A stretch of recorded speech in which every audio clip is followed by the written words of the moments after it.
between the uprights. You can review whether it goes over the crossbar, but you just don't have a clean enough view, and he knew that. I think what you saw was an accumulative frustration that built up over the game. John Harbaugh also got a flag for being on the field, just calling a timeout.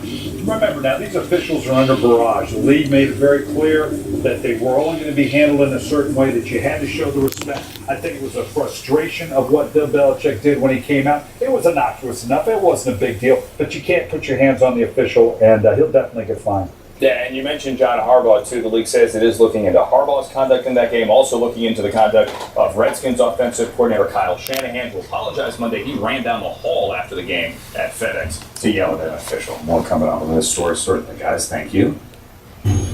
Saints owner Tom Benson put it out there last summer. He told fans at a Saints Hall of Fame event that the goal this season was to win the Super Bowl in their own stadium. 3 games into 2012, following a loss to the Chiefs in their own stadium, the Saints' goal, win a game, period. They're 0-3 for the first time since 2007 and have the last-ranked defense in the league. In fact, only 2 teams since 1951 have allowed 4 yards through the first 3 games of the season. There is lots of work to be done in Metairie, where Albert Brewer joins us now. September is gone for the Saints, much like the rest of 2012 is gone for the franchise. Not well. And now the team faces the daunting task of having to beat the Packers at Lambeau Field on the last day of the month to avoid an 0-4 start. Plenty of things have been off kilter here, most recently with an 18-point blown lead to the Chiefs on Sunday. But inside these walls, they're swearing the problems are correctable. To be 0-3 is uncharted territory. So what we need to do is continue on course, keep our building together, keep our locker room together, and work as a team and work as individuals, each person to get better, and collectively to get better. We're all professionals here. We're all living our dream. This is what we dream to do. This is our dream job. So if you can't refocus and go out there and get ready to beat the guy in front of you, I don't know what you're going to be able to do. The chief difference between the 13-3 Saints of 2011 and the 0-3 team of this year is the presence of suspended coach Sean Payton. Players told me on Monday the issue is twofold.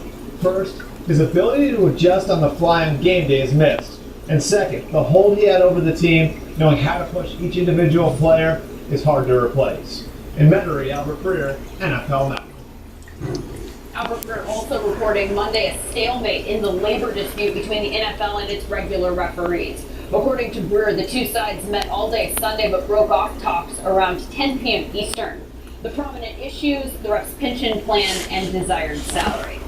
Also Sunday night, an inspiring, emotional tribute in the Ravens game. Torrey Smith in tears during the national anthem ended up scoring 2 touchdowns against the Patriots less than 24 hours after the death of his 19-year-old brother, Tevin Jones.